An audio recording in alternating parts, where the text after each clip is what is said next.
what I've seen is that in general factory automation, there is a lot of functionality that's built on existing stacks. So that what we see is all the controllers. Controllers are now massively powerful systems. You can run AI inferences on it. They can host, they run multiple hundreds of millions of lines of code, I would say.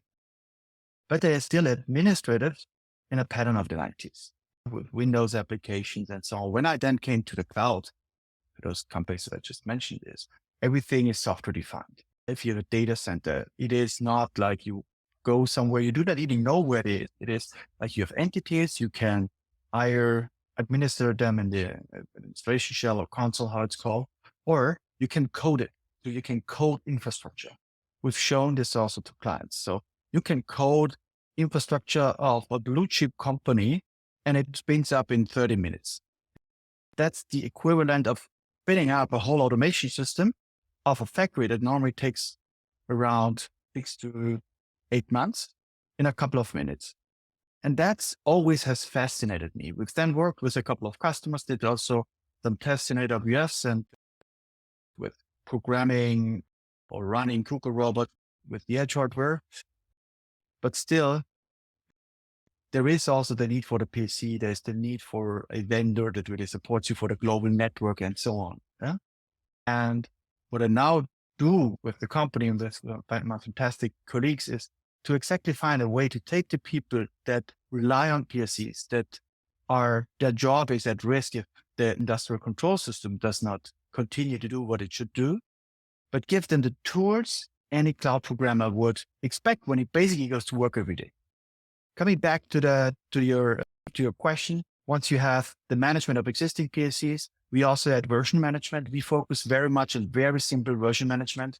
Oh, here's a file. What is in the file? What are the function blocks? Double click, see it without the need for a proprietary ID. Look at the differences. We have a client that says, hey, I want a mail to the new shift leader at the beginning of every shift. What exactly changed in which PLC program? Because PLCs are actually updated very often.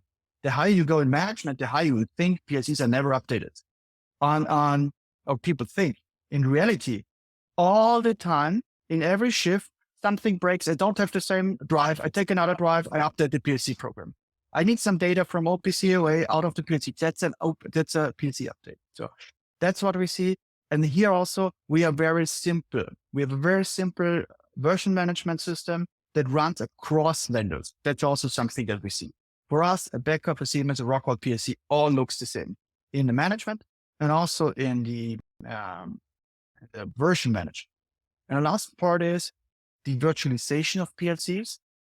This is largely also driven, or the attention is driven by the pandemic and the resulting chip shortage. If you're a machine builder, and Germany with quite plenty of it, and you need to wait 3/4 of a year to get PLCs, but your machine will not operate without PLCs, then for 3/4 of a year, you don't make profit. We have customers that have shipped ghost machines, all mechanics, no control, and customer only starts paying when the machine is running. That's something we see. This virtualization is basically a new application of soft PLCs on real-time hypervisors on standard IT infrastructure. A huge uptake. And also the industry has still some work to do to kind of make this compatible with all existing field buses, devices, drives that are in the industry.